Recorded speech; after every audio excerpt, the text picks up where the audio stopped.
तो बच्चों circle chapter का एक क्वेश्चन हमारे पास है। देखिए इस क्वेश्चन को कैसे सॉल्व करते हैं, इस क्वेश्चन को समझने की थोड़ी कोशिश करिए। देखिए यहाँ पर एक टेंजेंट है, AT is a tangent at point A।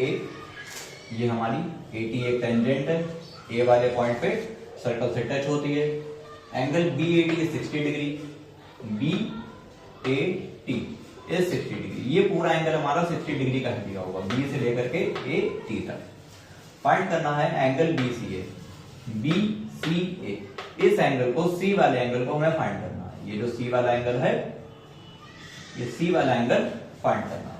देखिए C वाला एंगल फाइंड करने के लिए हम क्या करेंगे, सबसे पहले हमको मालूम करना होगा ये जो एंगल है कितना, ये एंगल कितना होगा। देखिए आपको पता है जो सर्कल होता है उससे जो टेंजेंट पास होती है, सॉरी सर्कल से जो टेंजेंट पास होती है वो टेंजेंट उस पे परपेंडिकुलर होती है, 90 डिग्री का एंगल बनाती है। तो ये जो एंगल होगा OAT, ये एंगल होगा 90 डिग्री का। अब ये OAT वाला जो एंगल होगा ना, angle OAT is 90 degree.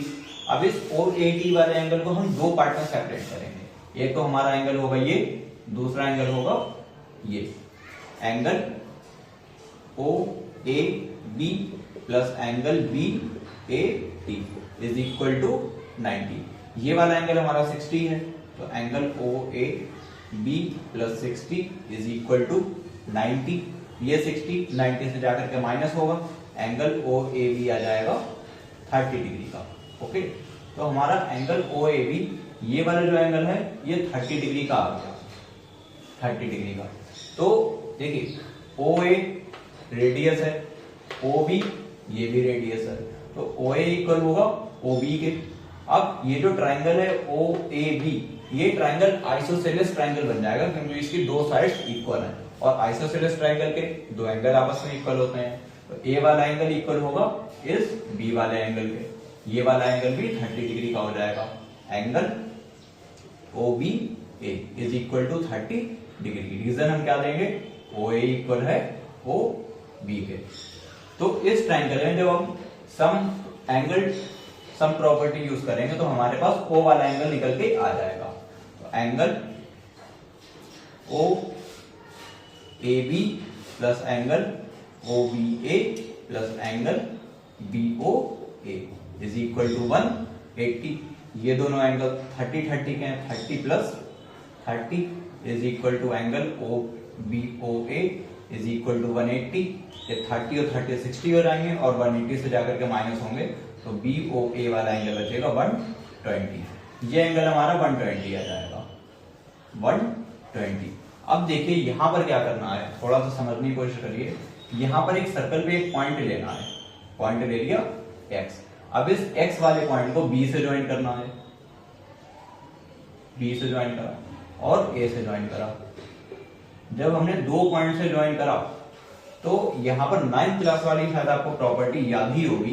9th class वाली प्रॉपर्टी क्या होती थी, जो कॉमन आर्क के एंगल होते थे वो कॉमन आर्क के एंगल आपस में रिलेट होते थे। ये जो एंगल होता था ये 2x होता था इस वाले एंगल से, ये वाला एंगल आधा होता था और ये सेंटर वाला एंगल उसका डबल होता था। वो प्रॉपर्टी यहां पर यूज करनी है। यहां पर देखिए जो एंगल बन रहा है, एंगल OBOA और एंगल BXA, तो ये 120 वाला जो एंगल है ना, यहां पर आकर के उसका हाफ हो जाएगा। हाफ होकर के कितना बचेगा, 60 degree. Angle BXA is equal to 1/2 angle BOA। BOA है हमारा 120 का हाफ हो जाएगा तो 60 बचेगा, एंगल BXA। तो ये BXA वाला जो एंगल है ये 60 डिग्री का आ गया, ये 60 डिग्री का आ गया। अब देखिए हमारे पास एक क्वाड्रिलेटरल बन गया, क्वाड्रिलेटरल XACB, और ये जो क्वाड्रिलेटरल है ना ये साइक्लिक क्वाड्रिलेटरल है, और साइक्लिक क्वाड्रिलेटरल के अपोजिट एंगल आपस में 180 होते हैं, उनका सम 180 होता है। तो हमारा एंगल X और एंगल C इन दोनों का सम हो जाएगा 180। जहां पर लिखते हैं क्वाड्रिलेटरल XACB is cyclic ये साइक्लिक क्वाड्रिलेटर है और इस साइक्लिक क्वाड्रिलेटर में अपोजिट एंगल का सम 180 होता है। Angle BXA plus angle BCA is equal to 180। ये एंगल हमारा 60 डिग्री का है।